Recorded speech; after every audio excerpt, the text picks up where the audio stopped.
بسم اللہ الرحمن الرحیم۔ السلام علیکم۔ پرانے زمانے کی بات ہے کہ ایک بادشاہ نے بہت ہی عالیشان محل تعمیر کروایا تھا۔ جو بھی اس محل کو دیکھتا بس دیکھتا ہی رہ جاتا، کیونکہ وہ محل نہیں تھا، جنت کا ایک ٹکڑا تھا۔ غرض یہ کہ جو بھی آتا اسے دیکھتا اور ششدر رہ جاتا۔ حیران کن بات یہ تھی، بادشاہ نے ایک عجیب و غریب شرط رکھی ہوئی تھی کہ جو شخص بھی ایک متعین وقت میں پورا محل دیکھے گا اسے محل دے دیا جائے گا، لیکن جو شخص اس متعین وقت میں محل دیکھ نہیں پائے گا اس کا سر تن سے جدا کر دیا جائے گا۔ بہت سارے سرفرے نوجوان منع کرنے کے باوجود بھی اپنی جانیں گنوا بیٹھے تھے۔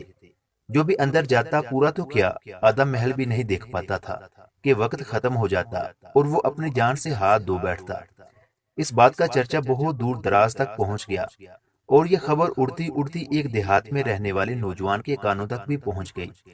اس نوجوان نے پوری بات سننے کے بعد تصدیق کی اور بادشاہ کے محل میں پہنچ گیا۔ درباری وزیروں، مشیروں اور جلادوں نے منع بھی کیا، مگر وہ دن کا پکا نکلا۔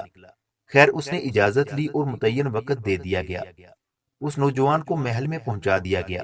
اس نے ایک سرے سے لے کر دوسرے سرے تک در و دیوار، کمرے، راہداریاں، فانوس، صوفے، تالاب، باغات اور الغرض ایک ایک چیز کڑے پہرے میں دیکھ لی اور وقت ختم ہونے سے پہلے ہی بادشاہ کے روبرو پیش کر دیا گیا۔ بادشاہ اور تمام درباری حیران رہ گئے تھے۔ بادشاہ نے کہا، اے نوجوان، میں اپنی شرط پر قائم ہوں، محل اب تمہارا ہے، مگر ایک بات میری سمجھ میں نہیں آئی۔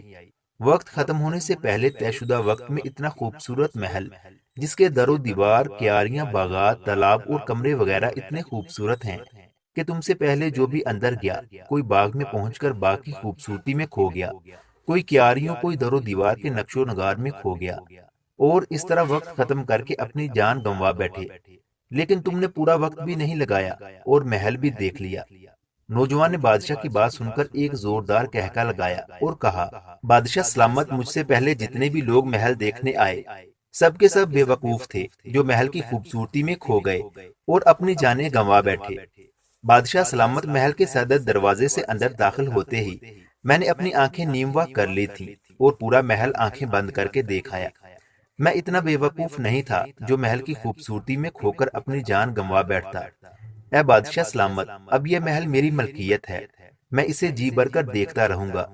دوستو، دنیا بھی ایک خوبصورت محل ہے اور حقیقی بادشاہ وہ کریم ذات اللہ تعالیٰ کی ہے، اور محل کی خوبصورتی میں کھو جانے والے ہم انسان ہیں، اور نیموا آنکھوں والے وہ دانا اور کامیاب انسان ہیں جو دنیا کی خوبصورتی میں کھو نہیں جاتے بلکہ بامقصد زندگی گزار کر اللہ تعالیٰ کے حضور پہنچ جاتے ہیں۔